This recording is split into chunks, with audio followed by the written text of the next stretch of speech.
Hi friends, అది New Zealand. ప్రపంచంలోని అత్యంత అందమైన దేశాల్లో ఇది ఒకటి. ఇక్కడ కొండలు చూస్తే అబద్ధం అనిపిస్తుంది, సరస్సులు చూస్తే ఎవరో ఎడిట్ చేసినట్లు కనిపిస్తాయి.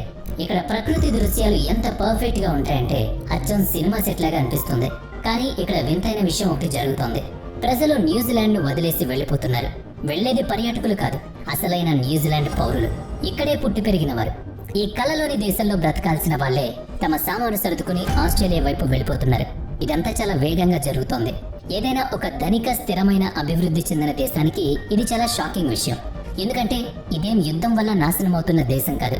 ఇక్కడ నియంతృత్వం లేదు. అలాగే ఇది విఫలమైన దేశం కూడా కాదు. ఇది శుభ్రమైన వీధులు, మంచి స్కూల్స్ ఉన్న ప్రదేశం. ఇక్కడ స్థిరమైన ప్రభుత్వం, అత్యుత్తమ జీవన విధానాలు ఉంటాయి. అయినా సరే ప్రజలు భారీ సంఖ్యలో అక్కడి నుంచి వెళ్లిపోతున్నారు. కాబట్టి ఇక్కడ ఒక ప్రశ్న వస్తుంది. స్వర్గంలాగా కనిపించే ఈ దేశాన్ని వదిలి ప్రజలు ఎందుకు వెళ్లిపోతున్నారు? దీనికి సమాధానం తెలుసుకోవాలంటే మనం న్యూజిలాండ్ భౌగోళిక పరిస్థితులు అర్థం చేసుకోవాలి. చాలా మంది ఈ విషయాన్ని గమనించరు. ప్రపంచంలో భౌగోళికంగా అత్యంత ఒంటరిగా ఉన్న దేశాల్లో న్యూజిలాండ్ కూడా ఒకటి. ఇది దక్షిణ పసిఫిక్ మహాసముద్రంలో ఉంది. ప్రపంచంలోని పెద్ద జనాభా కేంద్రాలకు ఇది వేల కిలోమీటర్ల దూరంలో ఉంటుంది. మీరు యూరప్, మధ్యప్రాచ్యం లేదా అమెరికాలో ఉంటే న్యూజిలాండ్ మీకు చాలా దూరంగా ఉంటుంది. అది అసలు ఒక దేశంగా కూడా అనిపించదు. ఏదో వీడియో గేమ్లోని బోనస్ మ్యాప్ లాగా ఉంటుంది. ఈ దూరం వల్లే న్యూజిలాండ్ చాలా ప్రత్యేకంగా కనిపిస్తుంది. ఇది చాలా ప్రశాంతంగా, నిశ్శబ్దంగా, సురక్షితంగా ఉంటుంది. ప్రపంచంలోని గొడవలు ఇక్కడి వరకు చేరుకోలేవు. అందువల్లే న్యూజిలాండ్ చాలా పీస్ఫుల్ కంట్రీ. న్యూజిలాండ్ జనాభా సుమారుగా 5.3 మిలియన్లు. అంటే ఆస్ట్రేలియాలోని కేవలం సిడ్నీ జనాభా అంత ఉందన్నమాట.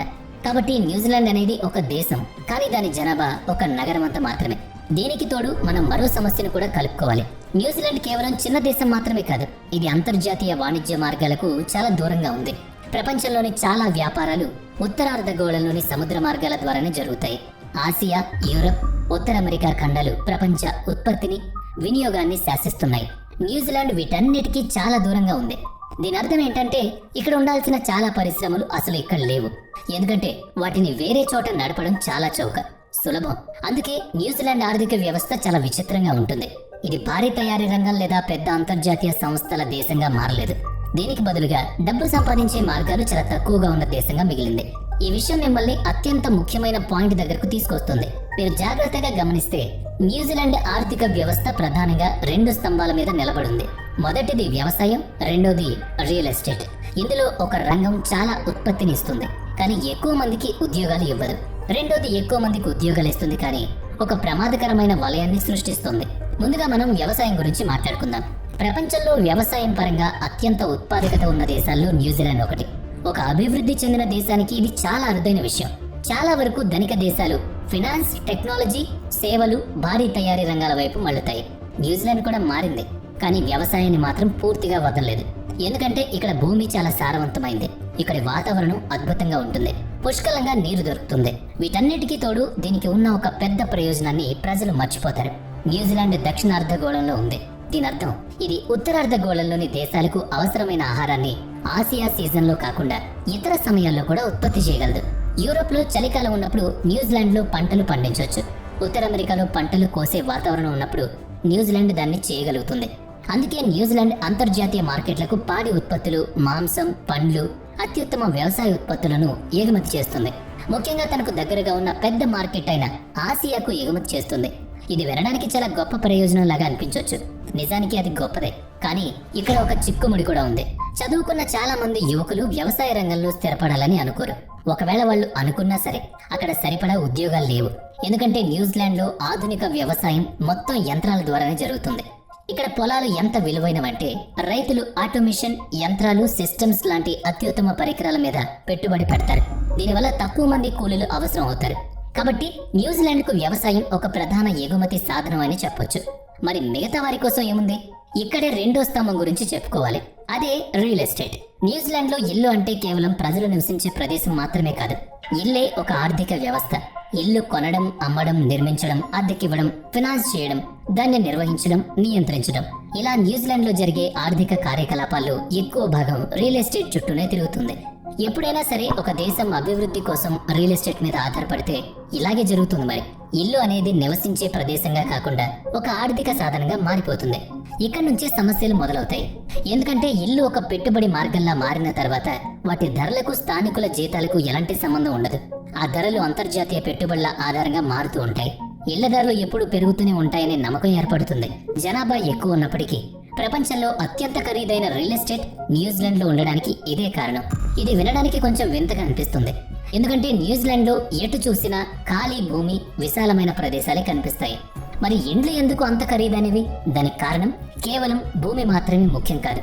దాని లొకేషన్, మౌలిక సదుపాయాలు, నిర్మాణ ఖర్చు కూడా చాలా ఇంపార్టెంట్. న్యూజిలాండ్ లో నిర్మాణ ఖర్చు చాలా ఎక్కువ. అక్కడ మెటీరియల్స్ చాలా ఖరీదు, ఎందుకంటే వాటన్నిటినీ దిగుమతి చేసుకోవాలి. శ్రామికుల సంఖ్య తక్కువ కాబట్టి పని వాళ్ళ కూలీలు ఎక్కువ.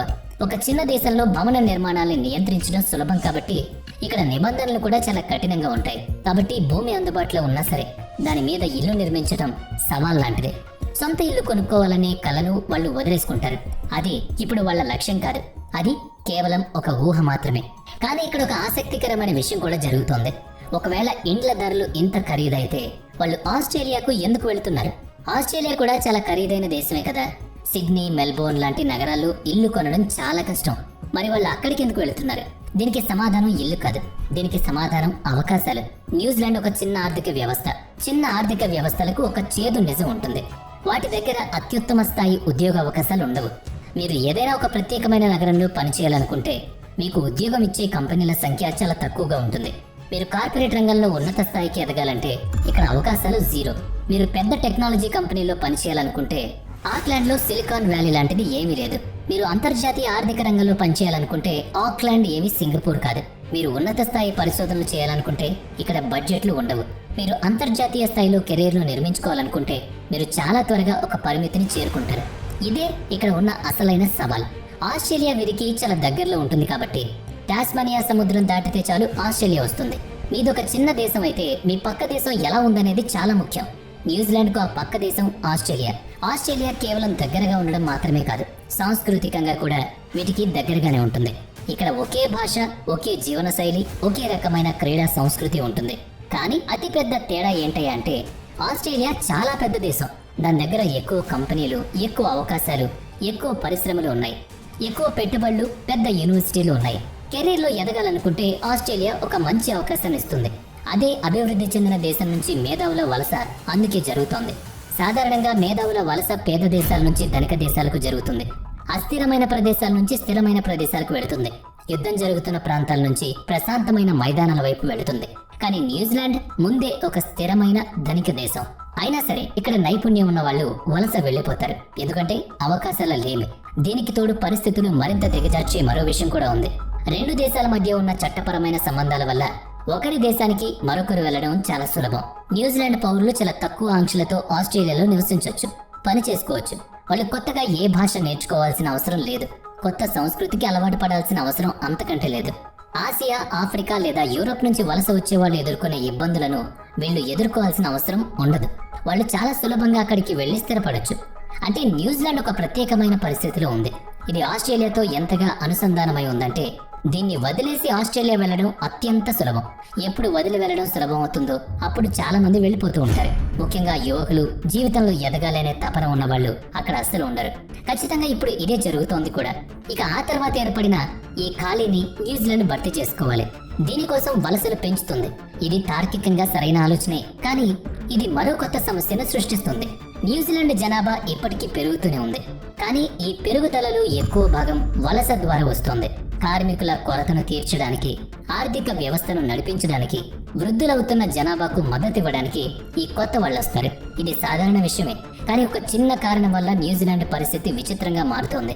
ఇక్కడికి వచ్చిన చాలా మంది వలసదారులు కూడా మళ్ళీ ఆస్ట్రేలియాకి వెళ్ళిపోతున్నారు. ఎందుకంటే ఒకసారి న్యూజిలాండ్ లో స్థిరపడిన తర్వాత వారికి ఆస్ట్రేలియా వెళ్ళడం సులభం.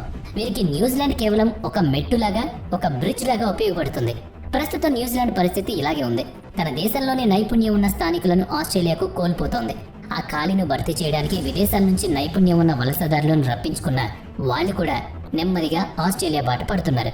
దీని అర్థం ఏంటంటే న్యూజిలాండ్ ఎంతో కష్టపడి ప్రజలను ఆకర్షిస్తుంది, కానీ వాళ్లను నిలుపుకోలేకపోతుంది. సరిగ్గా ఇదే సమయంలో ఇక్కడ మరో విషయం కూడా జరుగుతోంది.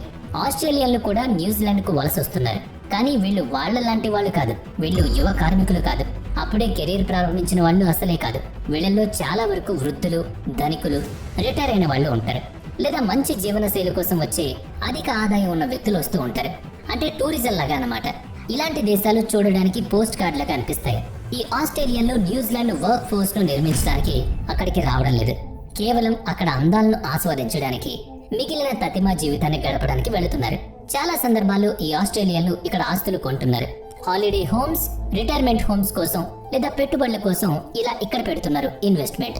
ఆస్ట్రేలియాలో సగటు ఆదాయం ఎక్కువగా ఉంటుంది కాబట్టి వాళ్ళు న్యూజిలాండ్ రియల్ ఎస్టేట్ మార్కెట్ పై ఒత్తిడి పెంచుతున్నారు.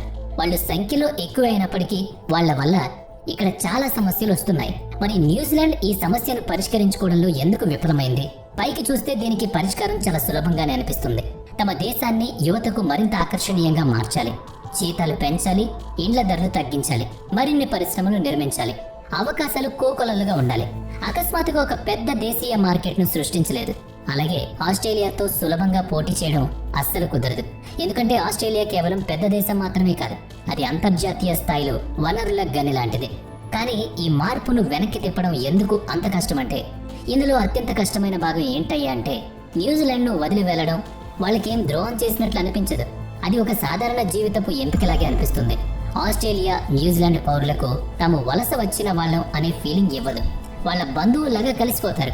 వాళ్ళను ఆస్ట్రేలియా స్వాగతిస్తుంది. వాళ్ళు చాలా త్వరగా అందరితో కలుస్తారు.